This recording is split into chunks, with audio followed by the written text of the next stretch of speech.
Hi, hello. Welcome to the episode of Isaiah's Newsstand. It's your host, Isaiah Edwards. The date is December the 17th, 2023. Hopefully, this episode finds you well, in good spirits, and high hopes. As for me, I'm doing pretty good. Just chilling on a Sunday fun day. Let's see here. I do got to talk about, I guess, some bad news. Let's get to the food corner. And I had another run of bad pizza on a Saturday night. That should be like a fucking shitty like song or something like that. Someone needs to make that for me. But yeah. So I made another mistake. I I went to Domino's, and I'm sure the average bear, average listener, pizza consumer is like, oh, well, you're already getting what you paid for. Domino's is gross. I like Domino's. I generally think it's fine for cheap pizza. But I made a mistake. I made a big mistake, and I got greedy, and I said, you know what I haven't had in a while? A pan pizza from Domino's. And there's a reason for that, because in my mind, in my opinion, it's not good. It's really not that great. But like sometimes I have a craving for it. I think I was like kind of craving like Pizza Hut pizza, and I think if you're gonna say out of all the fast food, like fast pizza chains, um, Pizza Hut probably has the best pan pizza. But pan pizza in general is kind of gross. I don't know if that's really a hot take or not, but like the bread is so buttered and it's just so heavy. It usually winds up taking away from the pizza. But my dumbass was like, oh, okay, I'm going to order not just one, but two pan pizzas. And sure enough, both those pan pizzas were gross. That being said, they were edible. They were fine in that regard. I got a pepperoni pineapple, and then I got more or less just an extra cheese pizza. Threw on like a cheese blend and feta cheese. So that was good. The thought was great on paper, but the execution was just maybe not so great for me. I mean, in terms of just it's pan pizza. Ugh. So yeah, there was that. We took that loss, but I had a nice little snack. I got some Biscoff cookies from the grocery store and had that with my coffee. And then before that, I had a little apple. First time trying, I think they're called Pink Lady apples. Very interesting. Cracked it open, and of course, like no seeds. All right, cool science, neat. Um, it did match the description. It was a little tart, pretty crisp, pretty good overall, fine. Hopefully I get through all of them. But yeah, I realized I'm like, man, it has been like a couple weeks since I've had fruit in the house, and I should fix that. Okay, so yeah, we're more or less caught up on my Joneses. Let's go ahead and do our startup, and then we can get into some news. Oh, also, I hope they're one of my neighbors is apparently cooking something. So if there's a fire alarm that goes off, let's just bear with me because I don't want to have to take another take. I'd rather not do that. So just put that on the table.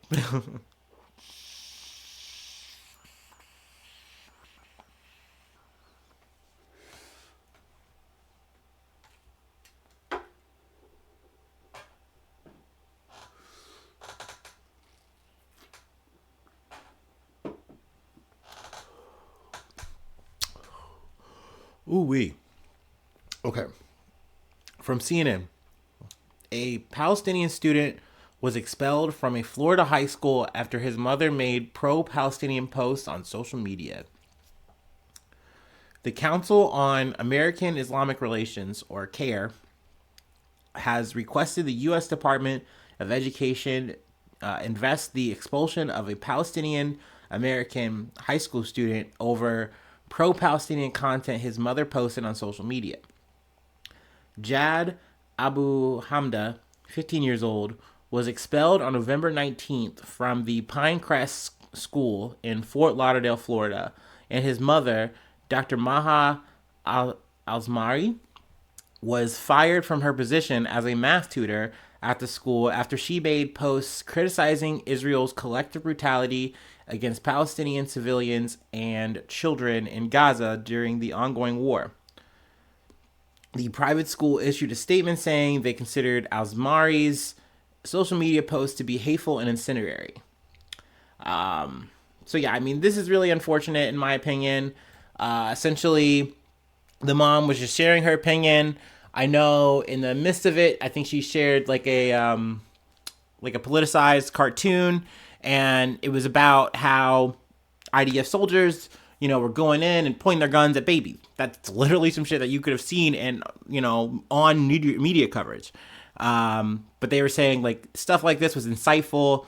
They were saying her rhetoric was insightful, even though more or less her rhetoric was just being like, hey, I'm trying to tell you guys that this didn't just start on October 7th. This has been going on for a very, very long time, and really just talking about the history and bringing that up.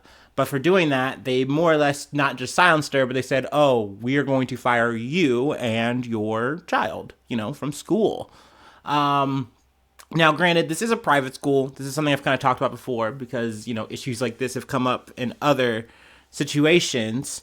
But yeah, I mean, whether it's hair, whether it's your freedom to, speak and express yourself, when you walk into a, and the situation I'm referencing with the hair thing, that wasn't a private school, so that made me even more mad. And this situation is still as upsetting because it's like, well, what do you want to, give your kid, you want to give your child the best education you can. And in the situation, it's a form of livelihood, for a career, what have you. So it's crazy that you have to sign away your freedom of expression at the door to fit in any kind of school. That's kind of crazy. But that's just kind of, I feel like, the new wave of privatization. I mean, I say new because maybe it's just new to me, but it just seemed like there's more of a focus on like, well, I can't trust my child to a public school. I don't know what's going to happen there. So I got to make this investment. And in doing so, then it's like, you really have to like just literally start giving up your freedoms for education for your child. That's crazy. That's very upsetting to me. Now the school is, more or less standing on what they said. I know that, there's been a big petition. I think over 30,000 people have signed it. I would hope that this public pressure kind of makes the school reconsider, but I mean, I don't know, because once again, this is a private school. And even once again, I've seen public schools do this shit and not back down. Like, they're like, no, man, we're going to send that kid to secondary school if he wants to stay in this district. Because that's the thing, it's not easy to just completely uproot, a child. I know I'm going back and forth, but, with this issue, with the student at Pinecrest, like, he's lived his life here. He, has friends here. He feels comfortable here. That's very important. And to just completely uproot that for practically no reason, just because you're like, oh, we want to punish your mom. We don't like what your mom said. That's insane. That's not right. Let's see here. I did want to read this quote from Jad. Most people at Pinecrest had no idea that I was Palestinian because I never felt safe to say that I was Palestinian at Pinecrest School, Jad said. Now that it's out, it's almost like a weight lifted off my chest. Now I feel like I can finally come out as who I am, which is a Palestinian kid who was wrongfully expelled by Pinecrest High School. Pinecrest School was my home. Is a place where I was very comfortable since first grade, since I was 6 years old. So yeah, I mean, it's a shame that he's, having to go through that, but it's also a shame that he had to hide who he was. So yeah, I mean, and I really do feel like that if this is another person's mom saying something that's like pro-Israel or what have you, then like, we're probably not here. We're probably not having that conversation. And I do think that that's two-sided and not fair. I don't think that's right as well. I'm going to read one last quote from the mother, and then we'll move on to the next beat. We have to get real. Speech because it's sympathetic to Palestinians, or because it's critical to Israeli military, or because it invokes a sense of conscience for humanity, it doesn't make it anti-Semitic. It doesn't make it anti-Jewish. It's not disruptive and it's not insightful, Soleil said. You can wish peace to Israel and say free Palestine at the same time. So yeah, I really just wanted to talk about this because I know that this has kind of been, a wave of just like, this conflict on campuses, on schools. And, this is another, chapter in that. But yeah, I mean, I definitely feel like it's important to spread awareness about it and keep talking about this shit. For sure. But yeah, let's go on and move on to the next beat. Beep, beep. Actually, this is a bit of an update, which I'm actually surprised. I thought, hey, we kind of put a nail on this for a while or what have you, but I guess not. We are back at it. From ABC News, mom of 6-year-old who shot his teacher sentenced to 2 years in prison in state case. Sorry, I'm using the wrong scroll here. The Virginia mother of the 6-year-old boy accused of shooting his first grade teacher in class earlier this year was sentenced on Friday to 2 years in prison for child neglect. Deja Taylor pleaded guilty in August to state felony child neglect in connection with the January shooting at Richneck Elementary School in Newport News. A misdemeanor charge of endangering a child by reckless storage of a firearm was dropped. This is Taylor's second prison sentence in connection with the shooting. In November, she was sentenced to 21 months in prison after pleading guilty to federal charges of using marijuana while in possession of a firearm and making a false statement about her drug use during the purchase of the firearm, both felonies. Police say the 6-year-old student brought a gun into his classroom and intentionally shot and wounded his teacher, Abby Zwerner. On January 6th, Zwerner sustained a gunshot wound through her hand and into her chest. Let me see here. Deja Taylor faced up to 5 years behind bars on the child neglect charge. Prosecutors had recommended a 6-month sentence, which fell within the guidelines. But the judge ultimately sentenced Taylor to 5 years with 3 years suspended. She will also serve 2 years of probation when she is released, which must include substance abuse treatment, parenting classes, and mental health treatment. I do feel like the judge adding on 2 years to an already 21-month sentence, so essentially now she's going to be serving 4 years in jail, that does feel excessive to me. I don't know, maybe call me controversial here. I do feel like we already established this. You could have said, okay, you got to serve these 2 to 5 years, whatever, but that's all probation. You could have done that, in my opinion.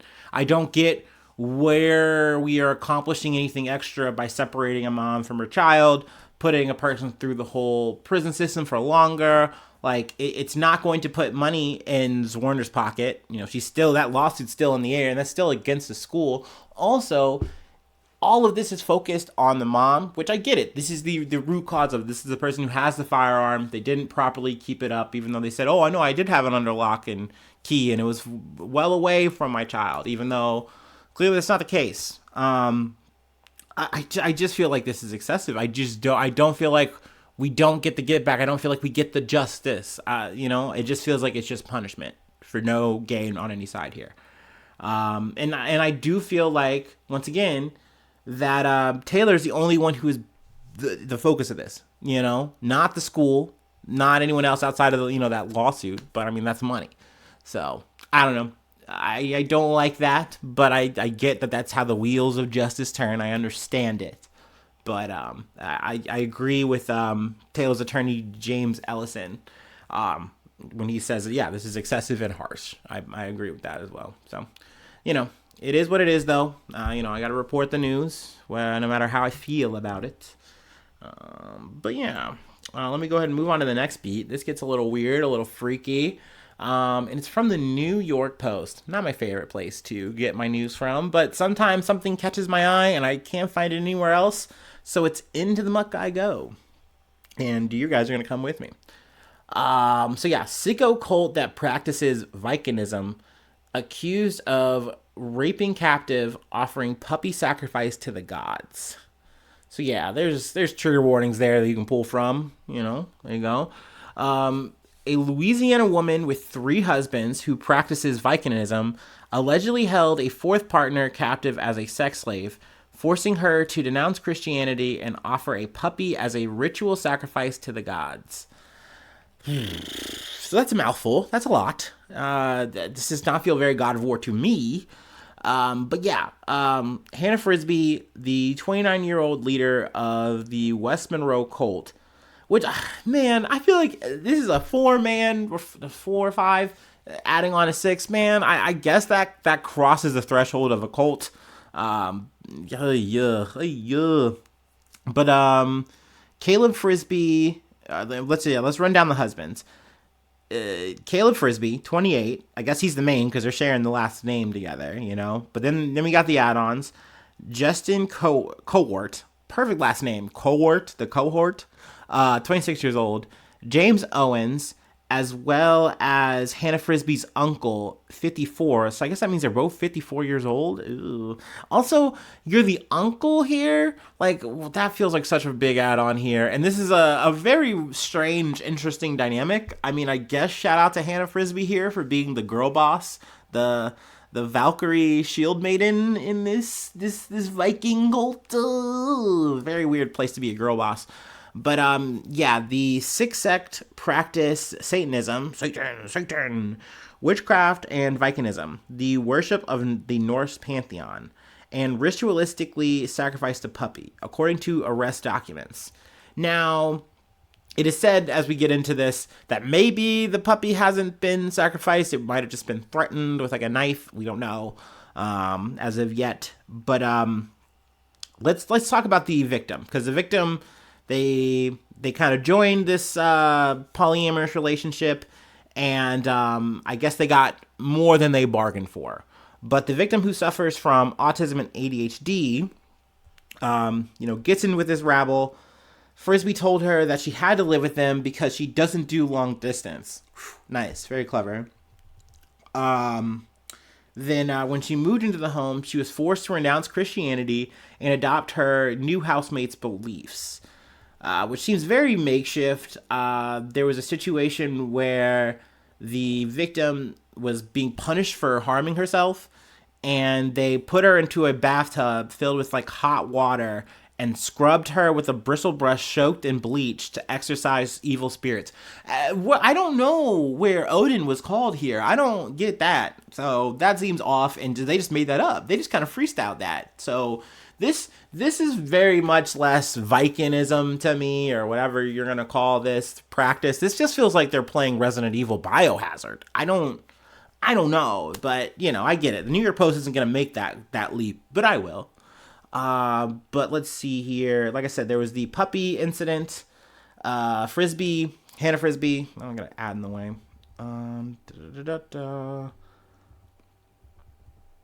Let's see if I can find it. In a separate incident, Frisbee allegedly placed a puppy on the table for the victim and held a large knife to the dog's chest and told her it was a sacrifice to the gods. Though it is not clear if the puppy was actually killed. The abuse worsened. The victim was told she was a slave and offered up to the husbands for sex on demand.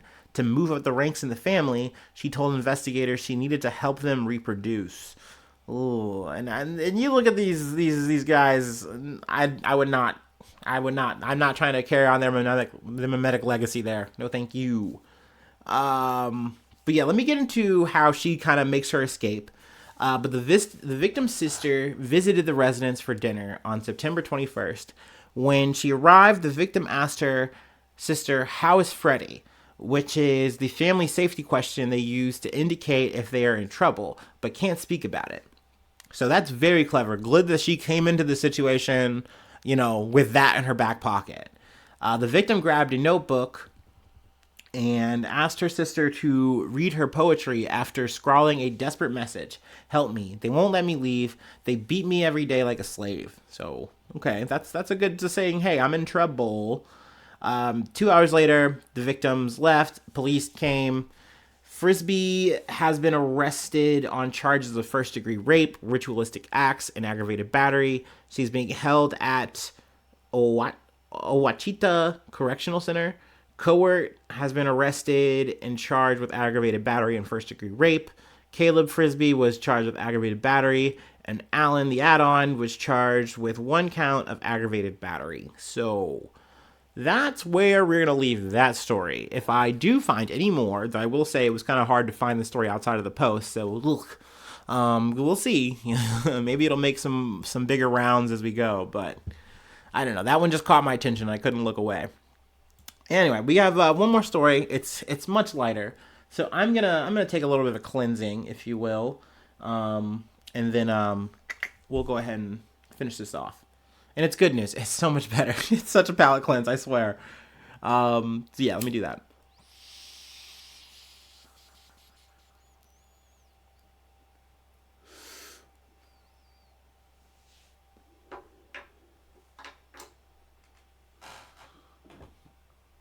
Ooh wee.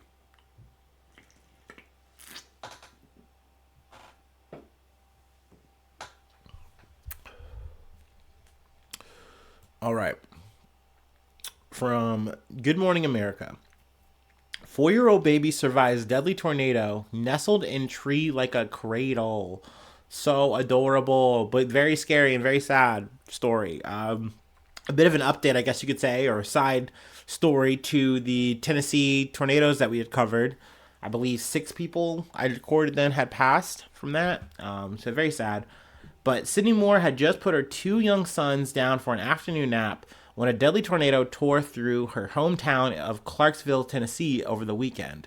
Moore, 22, said she and her fiance, Aramis Youngblood, were standing in the living room of their mobile home when they heard a huge sound that she described like an airplane flying directly over them. Moore said she and Youngblood went into fight or flight mode to save their son's Lord, 4 months old, who was sleeping in a bassinet near the front of the home, and Princeton, 1, who was asleep in the bedroom in the back of the home. So they were scrambling to get their kids. More, she's able to get to Princeton. She gets over him, on top of him. Then, like, the walls collapse. Everything's hitting. Youngblood, he's able to get to Lord, the 4-month-old. But then, once again, it hits, and they're swooped away. They're swept away. She gets out of the rubble with Princeton. You know, as she's getting up, she's like, "Where's my baby? Where's my baby?" He's like, "I don't know." They go and they look out, and cradled into the tree, I think, like, I guess towards the base of it or something like that. I don't know. Somewhere in the tree. The baby is cradled like it's a fucking Disney movie. And thank God, the injuries are very minimal. I think Sydney says initially she was worried because, like, you know, she could see the baby was cut up. There's like blood coming out of the baby's ear. That's obviously very scary. That's very traumatic. You're thinking the worst because, I mean, there's just no way. I mean, literally, Youngblood, he was injured. So you're thinking, I mean, that's a whole grown ass, you know, adult. Imagine the baby. Oh my God. But baby went to the hospital. He's fine. Both kids are fine. So that is a very, very amazing silver lining of that whole, you know, traumatic story. Often you don't get like good slice of life moments out of something like this. Also, that a lot of people have come to help out for the GoFundMe. This was in a situation where they were in a mobile home, just completely ripped apart. She's like, yeah, my bathroom's like miles away. And that's so crazy. That's so insane. So yeah, I mean, currently the family is kind of a bit split up right now. You know, with the baby staying with like family while I think they're staying in like a hotel kind of situation, something like that. So yeah, I mean, it is good news. Obviously very shaken up, very scary, very traumatic situation, but happy to at least pull some good out of that and know that, you know, those kids made it. Those kids are okay. So hell yeah to that. That's where we will leave it for the day. Thank you so much for tuning in. Thanks so much for being a friend. And hopefully I see you soon for some more good news. I love ya. Bye. Mwah.